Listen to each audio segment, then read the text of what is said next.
السلام عليكم ورحمة الله وبركاته. الحمد لله وحده والصلاة والسلام على من لا نبي بعده. أما بعد فقد قال الله تبارك وتعالى في كتابه المجيد والفرقان الحميد: أعوذ بالله من الشيطان الرجيم. بسم الله الرحمن الرحيم. إنا أعطيناك الكوثر فصل لربك وانحر إن شانئك هو الأبتر.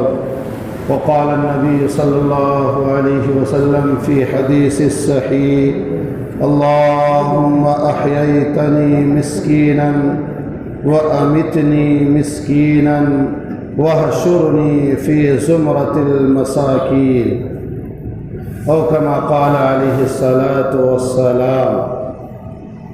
میرے محترم بزرگوں، دینی، اخلاقی اور ایمانی بھائیوں، اللہ رب العالمین کا بے حد احسان و کرم ہوا کہ اللہ رب العالمین نے ہمیں اور آپ کو حسب دستور، حسب معمول اپنے بارگاہ میں حاضر ہونے کی توفیق فرمائی ہے. اللہ رب العالمین سے دعا ہے کہ اللہ رب العالمین ہماری اس حاضری کو دونوں جہان کی کامیابی عطا فرمائے اور کل حشر کے میدان میں ہماری نجات کا ذریعہ بنائے. آمین. میرے محترم بزرگ اور دوستو، جیسا کہ آپ حضرات اس بات سے بخوبی مطلع ہیں کہ یہ مہینہ ربیع الاول کا مہینہ چل رہا ہے، اور اس مہینے کے تعلق سے بیانات مسلسل ہو رہے ہیں اور سیرت طیبہ کے اوپر روشنی ڈالی جا رہی ہے. اللہ رب العالمین کا بے حد احسان و کرم ہے کہ اللہ رب العالمین نے ہمیں اور آپ کو امت محمدیہ میں پیدا فرمایا. یہ وہ امت محمدیہ ہے جس کے تعلق سے حضرت عیسیٰ علیہ السلام نے اپنے رب سے دعا فرمائی: اے اللہ، مجھے دوبارہ جب اس دنیا میں بھیجنا تو محمد صلی اللہ علیہ وسلم کی امتی بنا کر بھیجنا. اس جملے سے اور اس دعا سے حضور کریم صلی اللہ علیہ وسلم کی اہمیت اور ان کی مرتبت کا جو ہے ہمیں اور آپ کو پتہ ملتا ہے. چنانچہ گزشتہ جمعہ حضور کریم صلی اللہ علیہ وسلم کی ولادت باسعادت کے تعلق سے گفتگو ہوئی، اور آج کے جمعہ میں، آج کے خطبہ میں انشاءاللہ ان کی زندگی کے کچھ پہلوؤں کے اوپر ہم اور آپ نگاہ ڈالیں گے. ہم اور آپ جو ہے ان کی ثنا خوانی کے لائق نہیں، ہم اور آپ جو ہے ان کی نعت خوانی اور ان کی تعریفات بیان کریں اس لائق نہیں ہیں. لیکن پھر بھی اللہ رب العالمین نے چونکہ زبان دی ہے، عقل سلیم دی ہے، تو جہاں تک بن پڑے، جہاں تک ہو سکے، ہم اللہ کے رسول صلی اللہ علیہ وسلم کی ثنا خوانی کرتے ہیں. حالانکہ اللہ رب العالمین نے پورے قرآن کریم میں آپ کی ثنا خوانی کی، آپ کی نعت خوانی کی ہے. چنانچہ میرے بزرگوں، اللہ کے رسول صلی اللہ علیہ وسلم کی عمر جب 13 سال ہوئی تو آپ سفر میں جاتے ہیں حضرت ابو طالب کے ساتھ. حضرت ابو طالب سفر میں نکلے اور ان کے ہمراہ جو ہے ایک قافلہ تھا، اور اس قافلے کے حصے میں آپ بھی تھے. تو جب آپ کا قافلہ بصرہ پہنچا تو وہاں ایک راہب رہا کرتا تھا، نصرانی عالم. تو اس قافلے کے اوپر ان کی نگاہ پڑی. آپ نے دیکھا کہ ایک بچہ ہے، اور یہ بچہ جدھر جدھر جا رہا ہے ادھر ادھر جو ہے ابر جو ہے اس کے اوپر سایہ کرتا ہوا جا رہا ہے. تو نصرانی عالم چونکہ وہ بھی ایک عالم تھا اور اپنے مذہب کا جید عالم تھا، تو انہوں نے اپنی کتابوں میں پڑھا کہ ایک نبی آنے والا ہے، آخری نبی اس دنیا میں آئیں گے، ان کی یہ خصوصیات ہوں گی۔ تو راہب نے شام کو ان کی دعوت کر دی، قافلے والوں کی، کہ آپ سبوں کی جو ہے دعوت ہے۔ چونکہ حضور کریم صلی اللہ علیہ وسلم عمر میں سب سے کم تھے، تو جب لوگ جو ہے آرام کرنے لگے تو آپ صلی اللہ علیہ وسلم اونٹوں کو لے کر جو ہے چرانے کے لیے نکل گئے۔ جب وہ راہب شام کو آیا، یعنی ابھی جو ہے سورج غروب نہیں ہوا تھا، یعنی غروب ہونے والا ہے، تو آپ نے پوچھا کہ تم میں سے ہر شخص یہاں موجود ہے؟ تو قافلے والوں نے جواب دیا، نہیں، ہم میں سے ایک بچہ ہے، وہ بچہ اونٹوں کو چرانے کے لیے گیا ہے۔ تو نصرانی عالم اس وجہ سے یہ بات پوچھا کہ اگر سب لوگ موجود ہیں تو جو ہے کھانے کا نظم لگا دیا جائے، نظم کر دیا جائے۔ تو بتایا جو نہیں، ایک بچہ غائب ہے۔ تو اس راہب نے دل ہی دل میں سوچا، اس بچے کے واسطے میں نے یہ دعوت رکھی ہے، اور وہ بچہ نہ ہو تو اس دعوت کا کوئی مطلب نہیں۔ چنانچہ اس نے کھانے کا جو نظم کیا تھا تھوڑی دیر کے لیے مؤخر کر دیا۔ آپ صلی اللہ علیہ وسلم کو جو ہے بلایا گیا، آپ آئے، آپ بیٹھے، تو وہ نصرانی عالم جو ہے وہ آگے بڑھا اور حضور صلی اللہ علیہ وسلم سے بات کرنے لگا۔ بات کرتے ہوئے آپ کے کرتا کو اس نصرانی عالم نے جو ہے تھوڑا سا کمر کے طرف سے جو ہے اٹھایا، اوپر کے جانب کھینچا۔ تو حضور کریم صلی اللہ علیہ وسلم چونکہ عمر میں کم تھے، بظاہر تو ایسا لگ رہا تھا کہ آپ کچھ نہیں سمجھ رہے ہیں، لیکن اللہ رب العالمین نے اسی وقت حضور کریم صلی اللہ علیہ وسلم کو مطلع فرمایا کہ یہ نصرانی عالم تمہارے علامات کو دیکھ رہا ہے، تو اس لیے آپ نے بھی منع نہیں کیا، اس لیے آپ نے بھی منع نہیں فرمایا۔ تو نصرانی عالم جب دیکھا تو دیکھا کہ مہر نبوت ہے، مہر نبوت ہونے کی وجہ سے کہا اس کا والد کون ہے؟ ابو طالب کہنے لگے میں ان کا والد ہوں۔ کہا جھوٹ بول رہے، اس کے والد جو ہے اس کے دنیا میں آنے سے پہلے فوت ہو چکے ہیں۔ تو کہا آپ کو کیسے معلوم؟ کہا ہمارے کتابوں میں ان کا تذکرہ ہے کہ ایک آخری نبی آئیں گے اور وہ دنیا میں مبعوث ہونے سے پہلے، دنیا میں تشریف لانے سے پہلے، ان کی بعثت سے پہلے ان کے والد کا انتقال ہو چکا ہوگا۔ تو کہا میں ان کا والد تو نہیں، میں ان کا چچا ہوں اور اپنے بچے سے زیادہ ان سے محبت کرتا ہوں، وہ بھی جو ہے اپنے والد سے زیادہ مجھے پیار کرتا ہے۔ کہا یہاں سے لوٹ جاؤ، اگر آگے جاؤ گے تو عیسائی لوگ جو ہیں اس بچے کو قتل کر دیں گے۔ اللہ کے رسول صلی اللہ علیہ وسلم رحمت للعالمین بنا کر بھیجے گئے، اس کے باوجود آپ صلی اللہ علیہ وسلم کے اوپر جو ہے مصیبتوں کا پہاڑ اللہ نے توڑا، اور اس لیے توڑا تاکہ آپ کو مضبوط بنایا جا سکے، آپ کے اندر جو ہے علم و ادب اور حکمت کو جو ہے کیا جائے، پیوست کیا جا سکے۔ تو اللہ کے رسول صلی اللہ علیہ وسلم کا زندگی میں یہ پہلا سفر تھا۔ آپ جب سفر سے لوٹے پھر اس کے بعد یمن کا سفر کیا، اور یہ سفر جو ہے ان کے قبیلے کا دستور تھا، اکثر لوگ سفر کیا کرتے تھے،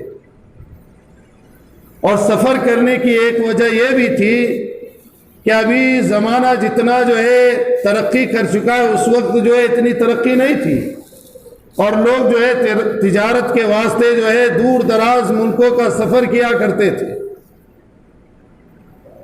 تو آپ جو یہ سفر کیا کرتے تھے تو اس سفر میں جو تجارت آپ کیا کرتے تھے وہ تجارت کپڑوں کا تجارت تھا. حضرت ماں خدیجۃ الکبریٰ رضی اللہ تعالی عنہا بڑی تاجرہ تھی. آپ جو ہے کپڑے دیا کرتے لوگوں کو اور لوگ جو ہے اس کو بیچ کر اس کو فروخت کرنے کے بعد جب وہاں سے واپس آتے تو حساب دے کر جو منافع ہوتا وہ لے جاتے اور باقی اصل جو ہے حضرت ماں خدیجۃ الکبریٰ رضی اللہ تعالی عنہا کے پاس چھوڑ جاتے. تو یہی سلسلہ چلتا رہا. اس کے درمیان آپ کے زندگی میں نشیب و فراز جو ہے آیا گیا. تو جب آپ کی عمر 40 کی ہوئی، کس کی؟ خدیجۃ الکبریٰ کی، اور حضور کریم صلی اللہ علیہ وسلم 25 کے ہوئے،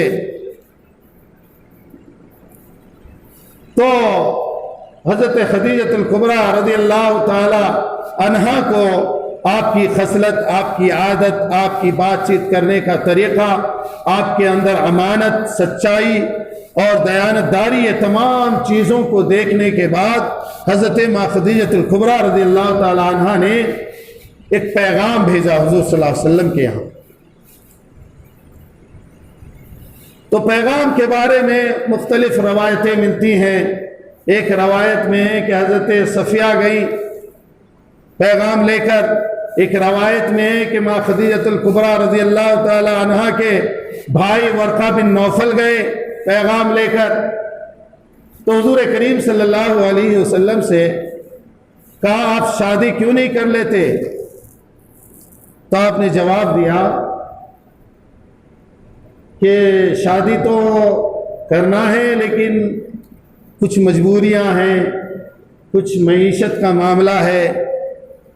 تو بولے نہیں آپ شادی کر لیجئے، اللہ رب العالمین آپ کے تمام ان باتوں کو جو ہے دور فرمائیں گے.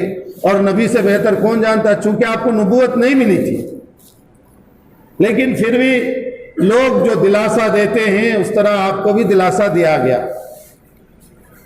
تو آپ کے چچا جب آئے تو آپ نے مشورہ کیا کہ ایسا ایک رشتہ آیا ہے، آپ کیا کہتے ہیں؟ تو چچا نے بھی کہا کہ یہ کوئی انہیں بری چیز تو ہے نہیں، تمہاری بھی عمر ہو چکی ہے، ایسے بھی حضرت خدیجۃ الکبریٰ جو ہے مالدار عورت ہیں اور جو ہے اچھی ہیں، اور آپ بیوہ ہو چکی تھی پہلے. حضور کریم صلی اللہ علیہ وسلم کے وقت جب یہ مشورہ سامنے آیا تو آپ نے اپنے چچا کو ابو طالب کو آگے بڑھایا. تو اس زمانے میں شادیوں کا طریقہ کچھ الگ تھا، مختلف تھا. وہ یہ کہ جس کی شادی ہو رہی، لڑکا ہو یا لڑکی، مجلس میں ان کے جانب سے ایک انسان، ایک آدمی کھڑا ہو کر اس کی جو ہے تعریفات بیان کرتے.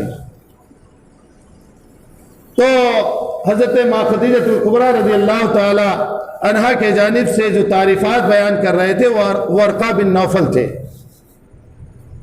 ورقہ بن نوفل کے بارے میں دو روایتیں ملتی ہیں. ایک یہ کہ ان کے خالہ زاد بھائی تھے، اور ایک روایت یہ بھی ملتا ہے کہ آپ ماما زاد بھائی تھے. خیر جو بھی ہو، لیکن رشتے میں تھے، بھائی تھے. تو جب انہوں نے بخان کی، ان کی تعریف کی حضرت خدیجۃ الکبریٰ کی رضی اللہ تعالی عنہا، تو آپ کے جانب سے آپ کے چچا کھڑے ہوئے، آپ نے بھی آپ کی دیانتداری کی تعریفات کی. بہرکیف نکاح ہو گیا. نکاح ہونے کے بعد جو ہے یہ پہلا نکاح. حضور کریم صلی اللہ علیہ وسلم کے بارے میں لوگ پوچھتے ہیں کہ آپ نے 11 شادیاں کیوں کی؟ حضور کریم صلی اللہ علیہ وسلم کے بارے میں لوگ یہ بھی پوچھتے ہیں کہ آپ کے بچے کتنے تھے؟ تو اس میں کیا ہے، جس زمانے میں حضور صلی اللہ علیہ وسلم کی بعثت ہے اور وہ زمانہ عورتوں کے اوپر ظلم و جبر کا زمانہ تھا. بیوہ عورتوں کو لوگ زندہ جلا دیا کرتے تھے. بیوہ عورتوں کو لوگ جو ہے اپنے نفس، خواہشات نفس کو بجھانے کا ایک ذریعہ سمجھتے تھے. نہ اس کو حصہ دیا جاتا تھا، نہ اس کو عزت دی جاتی تھی۔ تو حضور کریم صلی اللہ علیہ وسلم آ کر دنیا کو یہ بتایا کہ جس طریقے سے تمہاری عزت ہے، تمہارا مرتبہ اور مقام ہے، ٹھیک اسی طریقے سے عورتوں کا بھی، بیواؤں کا بھی عزت ہے، مقام ہے، اس کا اکرام کرو، اس کا احترام کرو۔ تو بیواؤں کو کوئی شادی نہیں کرتا تھا۔ آپ صلی اللہ علیہ وسلم کی کثرت نکاح کی وجہ یہی ہے کہ لوگوں کو سمجھانا کہ بیواؤں سے نکاح کرو، بیواؤں کو جینے کا حق ہے۔ چنانچہ آپ صلی اللہ علیہ وسلم نے 11 میں سے 10 شادیاں بیواؤں کے ساتھ کی۔ ہے کوئی مائی کا لال ابھی اس وقت اس زمانے میں جو پہلی شادی بیوہ عورت سے کر لے بغیر کسی مال و متاع کے، دین کے خاطر، دین کو زندہ کرنے کے واسطے، اللہ کے پیغام کو لوگوں تک پہنچانے کے واسطے؟ نہیں ہے۔ ہاں مل جائیں گے، مال و متاع کے لالچ میں آ کر لیں گے۔ اور یہ نہ سمجھیے گا کہ حضور کو بتایا گیا کہ ماں خدیجہ الکبریٰ مالدار ہے، وہ ان کی سوچ تھی، ان کے چچا کی سوچ تھی۔ آپ نے تو اپنے بڑوں کا احترام کیا، اس لیے آپ سے پوچھا۔ آپ نے ان کے مال و متاع کو دیکھ کر نکاح نہیں فرمایا۔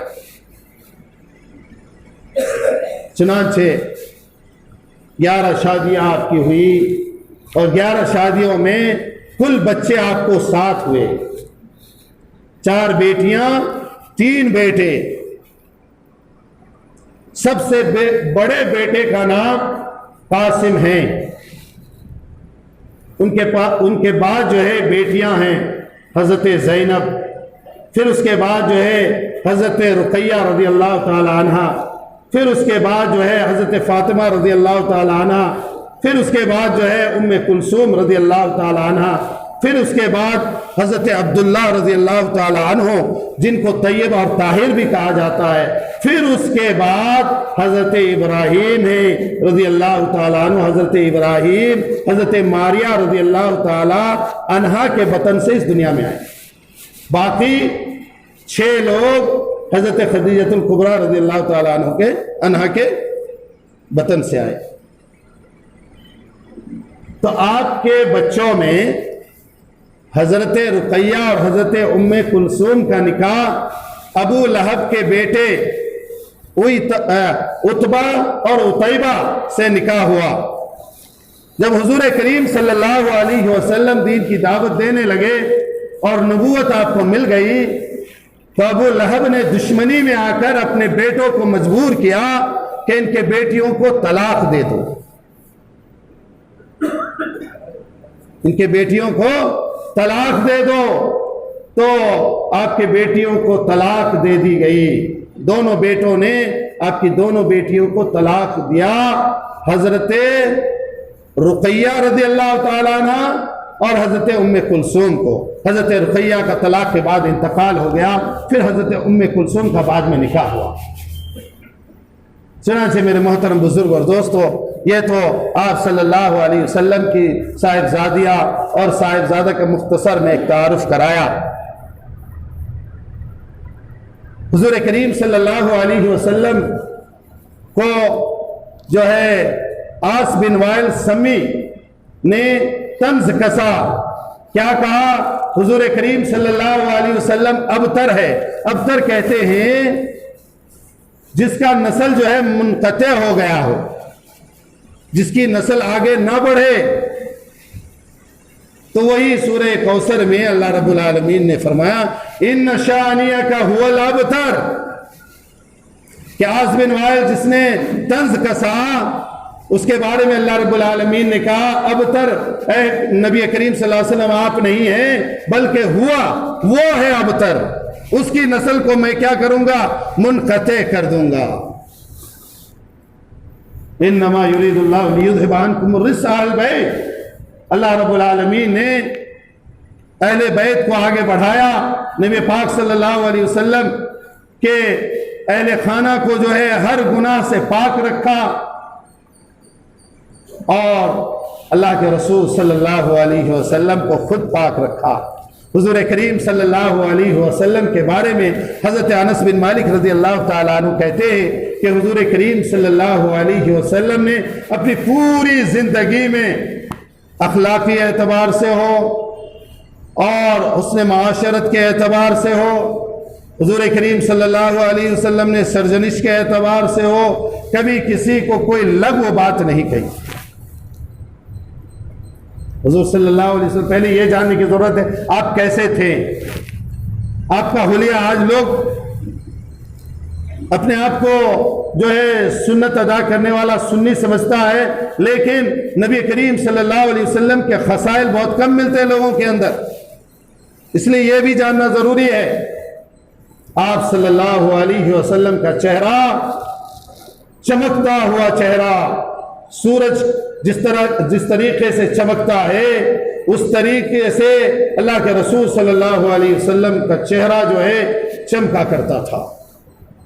حضور صلی اللہ علیہ وسلم کی پیشانی کشادہ پیشانی، بڑی پیشانی۔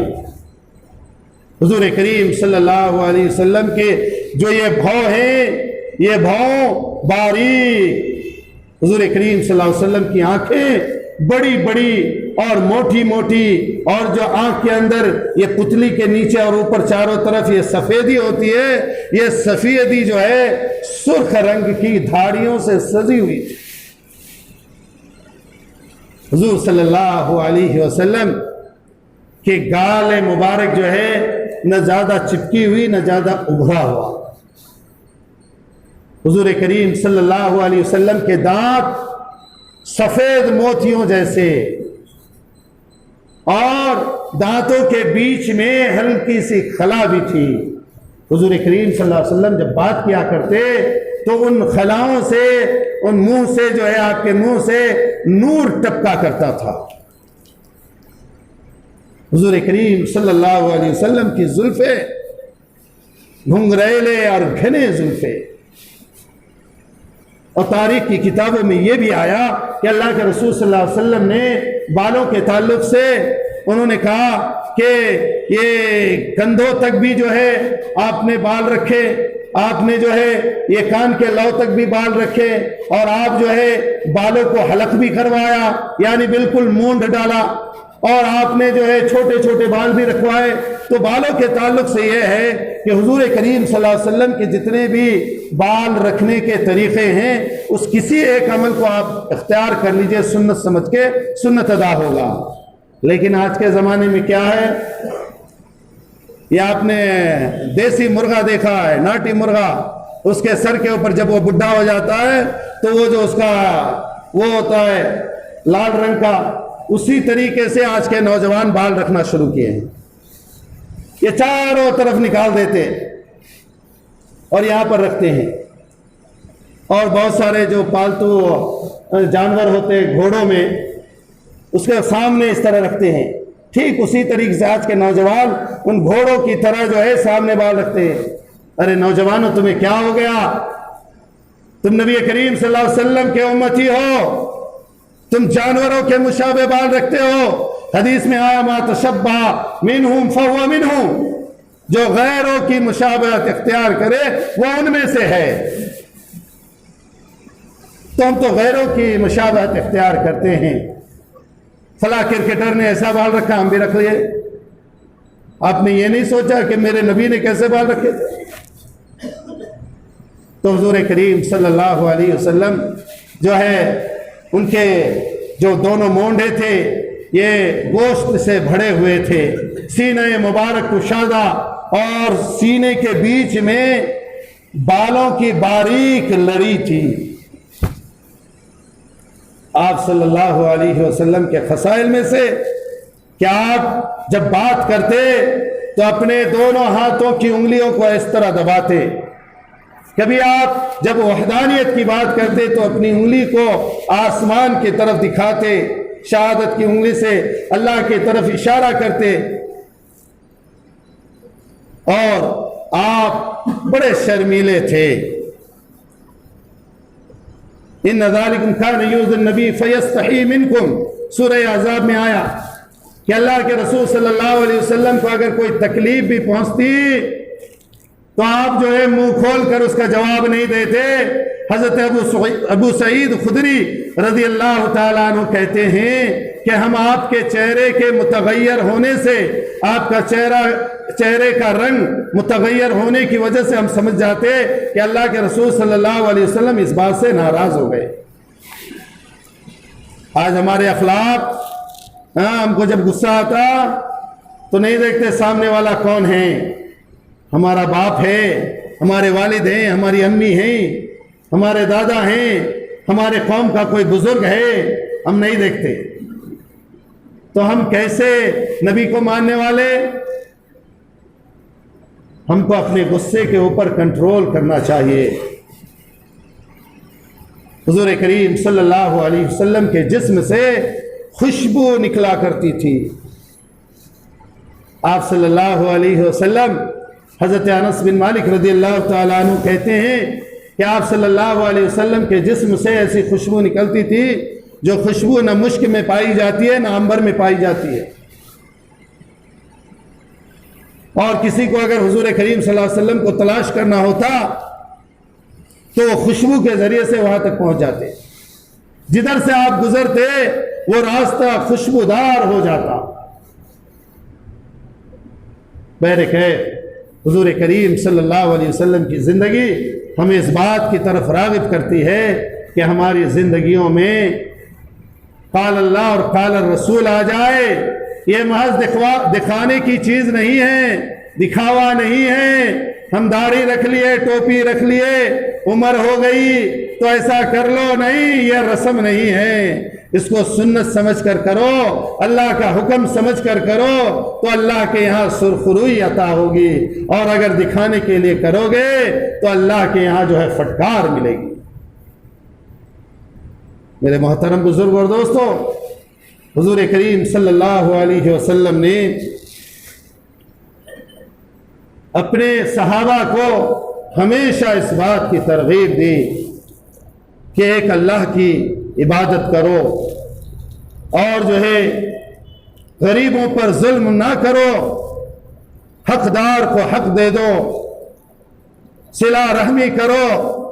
اللہ کے رسول صلی اللہ علیہ وسلم نے حضرت عمر رضی اللہ تعالیٰ عنہ سے فرماتے ہیں، اے عمر، کیونکہ آپ کو غصہ زیادہ آتا تھا تو آپ نے کہا، اے عمر، جو حقدار تمہارے چوکھٹ پہ آئے اس کو اس کا حق دے دیا کرو۔ حالانکہ آپ غصے دار تھے لیکن کسی کے حق کو دبانے والے نہیں تھے۔ آپ کو ناجائز بات سننے سے آپ کو غصہ آ جاتا تھا، لیکن آپ نے کسی کے بات کو جو ہے دبایا نہیں، آپ نے کسی کو جو ہے ناحق ستایا نہیں۔ ہاں، ایمان لانے سے پہلے آپ نے بڑے کارنامے کیے، تو آپ کی تعلیمات میں سے یہ تعلیم بھی تھی کہ رشتہ داروں کے ساتھ جو ہے صلہ رحمی کرو۔ اب ہمارے والد اس دنیا میں نہیں ہیں، لیکن ہمارے والد کے جو رشتہ دار ہیں وہ صرف ہمارے والد کے رشتہ دار نہیں، ہمارے بھی والد ہیں، ہمارے بھی رشتہ دار ہیں۔ تو ان رشتہ داروں کے ساتھ جو ہے کیا کرنا؟ اچھائی کا معاملہ کرنا، بہتری کا معاملہ کرنا، اور جو ہے غیظ و غضب سے دور رہنا، ان کے ساتھ بدتمیزی سے بات نہ کرنا۔ یہ اللہ کے رسول صلی اللہ علیہ وسلم کی تعلیمات میں سے ہے۔ اللہ کے رسول صلی اللہ علیہ وسلم کے پاس ایک یہودی آیا، اور آ کر جو ہے آپ صلی اللہ علیہ وسلم جو چادر اوڑھے ہوئے تھے اس چادر کو اس زور سے کھینچا کہ آپ صلی اللہ علیہ وسلم کے گردن میں جو ہے داغ پڑ گئی۔ آپ صلی اللہ علیہ وسلم نے مڑ کر دیکھا اور کہا کہ یہودی کیا چاہتا ہے تو؟ کہا، اللہ کے رسول صلی اللہ علیہ وسلم، میں نے سنا ہے کہ آپ کسی کو مایوس نہیں کرتے، میں چاہتا ہوں کہ یہ جو آپ کی چادر ہے یہ چادر آپ مجھے دے دیں، یہ چادر آپ مجھے دے دیں۔ اللہ کے رسول صلی اللہ علیہ وسلم ہنس پڑے، کہا، اے یہودی، اگر تو ایسے آرام سے بھی بولتا تو میں یہ چادر تمہیں دے دیتا، اتنی زور سے کھینچنے کی کیا ضرورت تھی؟ کیا تمہیں اس چادر کی ضرورت ہے؟ بولا، ہاں مجھے ضرورت ہے، میں نے سنا ہے آپ کسی کو مایوس نہیں کرتے۔ صحابہ کرام سے کہا اللہ کے رسول صلی اللہ علیہ وسلم نے کہ یہ چادر جو ہے اچھا سے تہ کر کے اس کے حوالے کر دو۔ اللہ کے رسول صلی اللہ علیہ وسلم نے اپنی زندگی میں غصے کو اپنے ضبط کے اندر رکھا۔ آپ صلی اللہ علیہ وسلم مسجد نبوی کے اندر بیٹھے ہیں، ایک یہودی آیا اور آ کر جو ہے ایک سائیڈ میں جا کے مسجد کے اندر چین اتار کر پیشاب کرنا شروع کر دیا۔ صحابہ دوڑے اس کو روکنے کے لیے، آپ نے منع فرما دیا، پیشاب کر لینے دو۔ جب پیشاب سے فارغ ہوا تو آپ نے صحابہ کرام سے کہا اس کو بلاؤ۔ جب آیا تو اس کو کہا یہ اللہ کا گھر ہے، اس کا احترام کرو، یہ تہذیب سے باہر چیز ہے، یہ تمہاری اور ہماری تہذیب نہیں کہ اللہ کے گھر میں آ کر اس طریقے سے پیشاب کیا جائے۔ وہ یہودی مسلمان ہو جاتا ہے۔ کتنے سارے ایسے واقعات ہیں کہ لوگ آپ کے اخلاق کو دیکھ کر جو ہے مسلمان ہو گئے۔ پوری دنیا کے اندر اگر اسلام پھیلا ہے تو اسلام پھیلنے کی وجہ حضور کریم صلی اللہ علیہ وسلم کی اسوہ حسنہ۔ آپ صلی اللہ علیہ وسلم جس گھر میں پیدا ہوئے وہ گھر جو ہے اگرچہ اسلام نہیں آیا تھا لیکن ظلم زبر بربریت سے پاک تھی۔ کسی نے آپ کے باپ داداؤں میں سے اور آپ کی نسل میں جتنے بھی جو نسب ہے آپ کا، کسی نے کبھی کسی کو ستایا نہیں، کسی عورت کے ساتھ زنا نہیں کیا، اور جو ہے ظلم بول کے جتنے بھی اقسام ہیں ظلم کے، ان ظلموں سے دور رہے۔ چنانچہ اللہ رب العالمین نے حضور کریم صلی اللہ علیہ وسلم کو حضرت عبداللہ کے گھر میں مبعوث فرمایا۔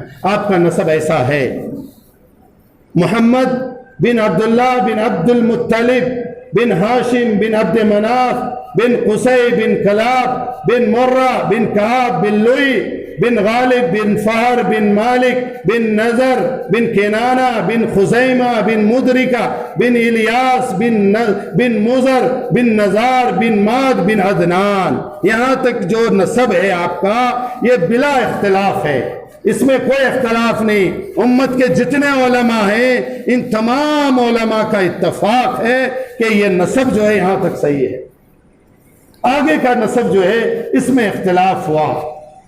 بن عود بن حمیسہ بن سلمان بن اوس بن بوس بن کموال بن عبی بن اعوام بن نازع بن حزاب بن بلداس بن یدلاف بن ناطق بن زاہم بن ناشہ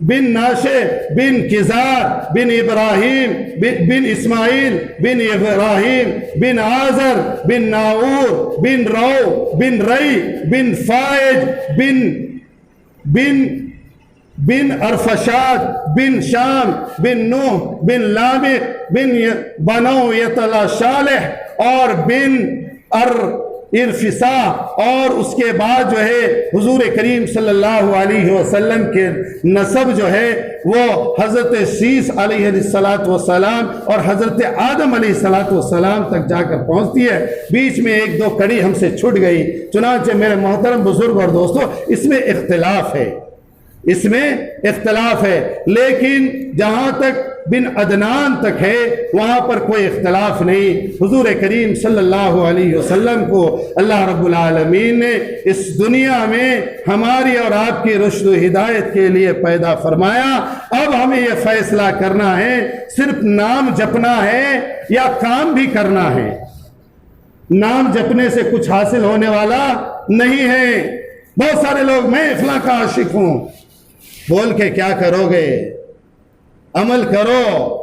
حضور کی جو زندگی تھی ویسی زندگی اپنی زندگی کو بناؤ تو مانے، اور صرف نام جپنے سے کہ میں فلاں کا عاشق ہوں کچھ نہیں ہوتا۔ میرے محترم بزرگ اور دوستو، حضور کریم صلی اللہ علیہ وسلم کی زندگی ہمارے اور آپ کے لیے آئیڈیل اللہ رب العالمین نے بنایا۔ لقد کان لکم فی رسول اللہ اسوۃ حسنہ۔ جتنے نبی ہیں ان تمام نبیوں کے مواد اللہ رب العالمین نے حضور کریم صلی اللہ علیہ وسلم کے اندر پیوست کر دیا۔ اب انسان جو بھی پیدا ہوگا اس دنیا میں وہ نبی کا امتی ہو کر پیدا ہوگا، اور ہر انسان کی دونوں جہان کی کامیابی کے لیے ضروری ہے کہ وہ کیا کرے، وہ نبی کریم صلی اللہ علیہ وسلم کی زندگی کے بتائے ہوئے جو نمونہ ہیں ان نمونوں کے اوپر اپنی جو ہے چل کر جو ہے اپنی زندگی کو کامیاب۔ میں گزارش کروں گا اپنے نوجوان بھائیوں سے کہ میرے نوجوان بھائیوں، یہودیوں کے، عیسائیوں کے، نصرانیوں کے راستوں پر نہ چلو۔ آج تمہارا جو طریقہ ہے وہ اگر 100% نہیں ملتا لیکن 80% تو یہودیوں کے ساتھ تمہارا طور طریقہ مل رہا ہے۔ تم اپنے والد کی عزت نہیں کرتے، تم اپنے قوم کے کسی رہبر کی عزت نہیں کرتے، کسی بزرگ کی عزت نہیں کرتے۔ تم کیا کرتے ہو؟ تم اپنے دل میں جو آتا اس کو کرتے ہو۔ تم یہ نہیں سمجھتے کہ ہمارے رشد و ہدایت کے لیے قرآن اللہ رب العالمین نے بھیجا، اللہ کے رسول صلی اللہ علیہ وسلم کی احادیث ہمارے پاس موجود ہے۔ ہم ایک قانون کے اندر آتے ہیں، اگر قانون کے اندر رہیں گے تو ہم کامیاب ہوں گے، لیکن ہمارا جو عمل ہے وہ قانون سے باہر جا رہا ہے۔ ہم نے اپنی زندگی کو کیا کیا؟ ہم نے زندگی کو عیسائیوں کی مشابہت میں رکھ دی۔ کوئی سوروں کی طرح بال بناتا ہے تو کوئی جو ہے مرغے اور کھچر اور گدھوں کی طرح بال بناتا ہے، اور کوئی جو ہے نافرمان اور یہود و نصارہ قوم کی طرح اپنے بزرگوں کی نافرمانی کرتا ہے۔ میرے نوجوانوں، اس کے لیے تم پیدا کیے گئے نہیں ہو۔ اللہ رب العالمین نے تمہیں پیدا کیا اپنے ماں باپ، اپنے قوم و ملت، اپنی آخرت کی تیاری کے لیے۔ اپنی آخرت کی اگر تیاری چاہتے ہو تو اپنی عزت کرو، اپنے ماں باپ کی عزت کرو، اپنے بھائی بہن کا حق ادا کرو، اپنے معاشرے کا حق ادا کرو، اور حق ادا کرتے ہوئے اس دنیا سے رخصت ہو جاؤ۔ آج پیسہ پیسہ کیا کرو گے؟ پیسہ لگ کے قبر میں جاؤ گے؟ ارے تم کیا ہو یار؟ یہود و نصارہ میں ایک سے ایک پیسے والے آئے۔ فرعون کو اللہ رب العالمین نے جو ہے ایک نشانی بنا دیا پوری دنیا کے لیے کہ نہ اس کو جو ہے سمندر نگل سکا اور نہ ہی جو ہے آسمان نگل سکی۔ اللہ رب العالمین نے اس کو بطور نشانی، بطور عبرت اس دنیا میں چھوڑا۔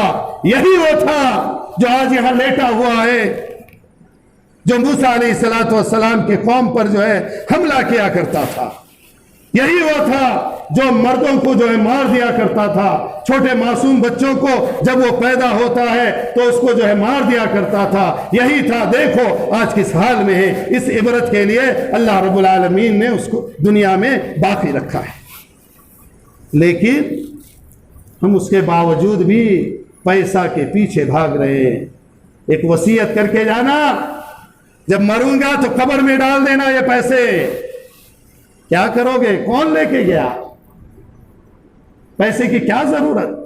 اپنے زندگی میں جو پیسے کی ضرورت نہیں ہے، یہ بھی بات غلط ہے ضرورت، لیکن کتنا قناعت کی روزی کمائیے، اور اللہ رب العالمین نے اگر قناعت سے زیادہ دیا ہے اس کو بھی کمائیے، لیکن شریعت کے اندر رہ کر اس کی جو ہے حیثیت کو جانیے۔ چنانچہ میرے محترم بزرگ اور دوستو، وقت بہت جو ہے زیادہ ہو چکا ہے۔ اللہ رب العالمین سے دعا ہے اللہ رب العالمین کہنے سننے سے زیادہ عمل کی توفیق نصیب فرمائے، اور دنیا کو دنیا کی حیثیت سے دیکھیں اور آخرت کو اپنا مقصد سمجھے کہ آخرت میں سب کو جمع ہونا ہے، حساب و کتاب دینا ہے۔ چنانچہ دنیا کو ترجیح نہ دے کر آخرت کو ترجیح دے۔